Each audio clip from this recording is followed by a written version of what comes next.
Të përshëndes, Daniela. Elda, përshëndetje. Ndodhesh aty, shoh pas kratu xhamat e thyera, sigurisht e dyert e shqyera, të cilat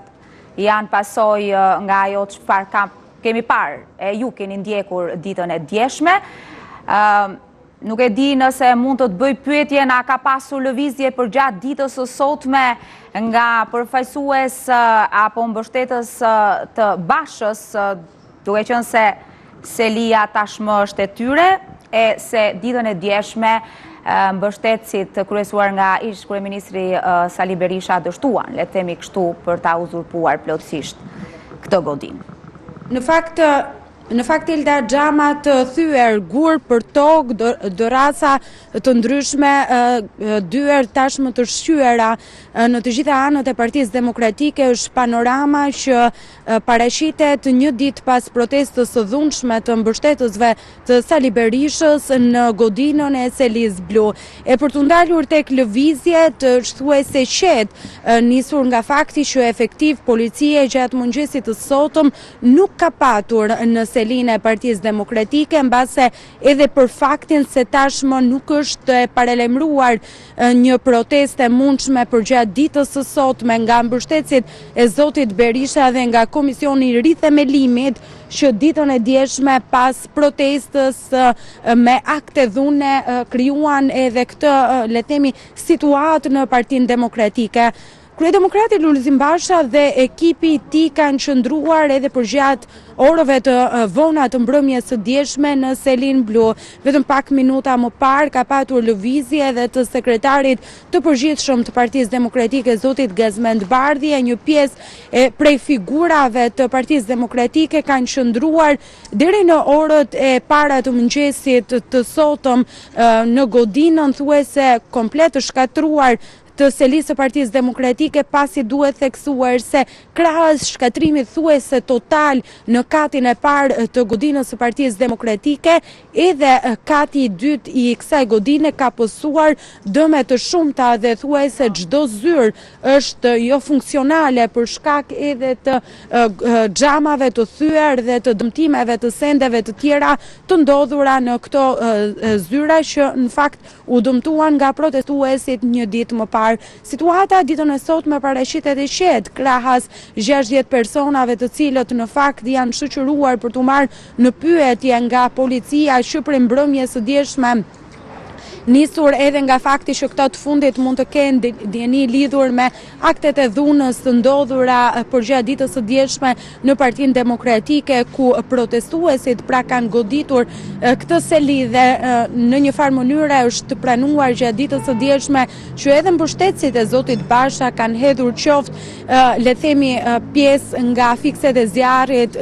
në drejtim të protestuesve, është pranuar të paktën edhe nga sekretari i përgjithshëm i Partisë Demokratike. Nuk dihet nëse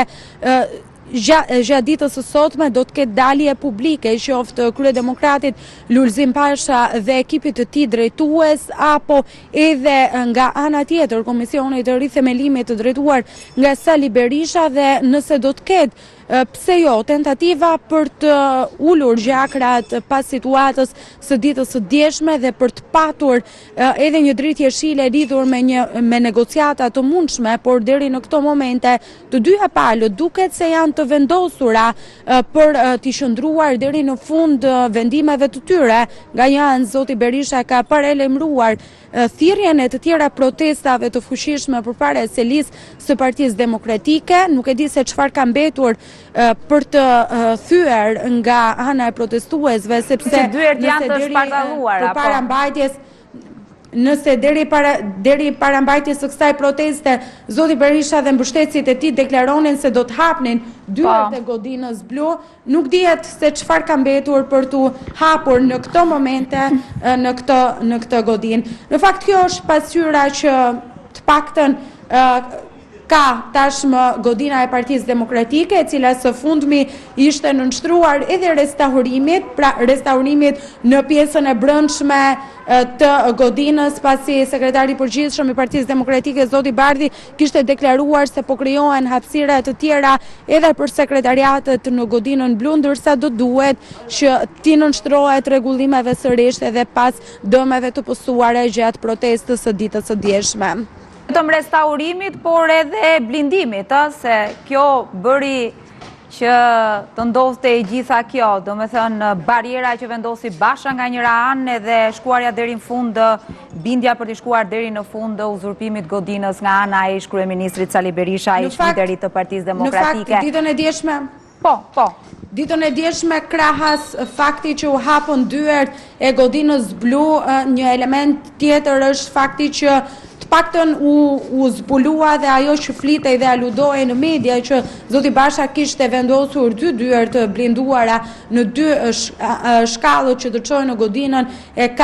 në katin e dytë të godinës së selisë së Partisë Demokratike, por ajo çfarë theksoi zoti Basha është se kjo ishte një masë e nevojshme për të shmangur atë që ishte skenari i Sali Berishës, pikërisht nxjerrja e arkivoleve nga godina e Partisë Demokratike, por ajo se çfarë doli ditën e djeshme ishte arkivoli politik i Sali Berishës, është shprehur kryedemokrati Lulzim Basha pasi media e ka pyetur lidhur edhe me masën e marrë për sa i përket dy dyerve të blinduara, dyer shtesë të vendosura në godinën e Partisë Demokratike. Dy forma politike ka konsideruar dhe kryeministri Rama në fakt për marrjen e Kështjellës, por gjithsesi ne do të presim cila do të jenë reagimet, duke qenë se kemi orë përpara, ndoshta do duhet edhe ty të qëndrosh, sepse është njoftuar dhe nga kryeministri Edi Rama që në orën 12:00 do të ketë një bashkëbisedim si e ka cilësuar me demokratët. Nuk e dim tani nëse do të ketë reagim nga dy kampet brenda të njëjtës parti që u përleshën ditën e djeshme. Në fakt, ashtu sikur se e theksove dhe ti Elda, e pritshme është vetëm bashkëbisedimi i kryeministrit Edi Rama, i cili ditën e djeshme ka folur me një gjuhë ironike lidhur me situatën brenda Partisë Demokratike, duke i cilësuar kuforma politike që kacafyten me njëra tjetrën për interesat e tyre, e në këtë kushte pra zoti Rama e ka parë nevojshme që të ketë një bashkëbisedim me demokratët si qytetarë të këtij vendi për të patur mundësi më pas edhe të dëgjoj mbase zërin e tyre dhe për të ofruar mbase edhe një zgjidhje lidhur me situatën politike që po ndodh brenda Partisë Demokratike, partia më e madhe opozitare në vend, ku në kushtet e luftës përballë kundërshtarit politik gjendet në një luftë mes vetvetes. Mbetet për tu parë Elda, edhe nëse do të ketë reagime të tjera nga ashtu sikurse e theksova edhe më herët, qoftë nga zoti Basha, qoftë nga zoti Berisha, lidhur me vijimin e aksionit politik të tyre në kushtet kur nuk duket se ka dritje shile negocimit, paktën duke ju referuar edhe deklaratave që këta të fundit kanë dhënë edhe pas përmbylljes së protestës ditën e djeshme, megjithatë ashtu sikurse e kemi parë kohë të fundit në politika, asgjë nuk është surprizë, mbetet të shohim se cili do të jetë vijimi i aksionit politik të ish kreut dhe kreut të Partisë Demokratike. Mund të ketë edhe surpriza rrugës, se ka gjasa që gjërat të ndryshojnë pa diskutim. Të falenderoj Daniela për këtë raportim që patëm së bashku. Faleminderit.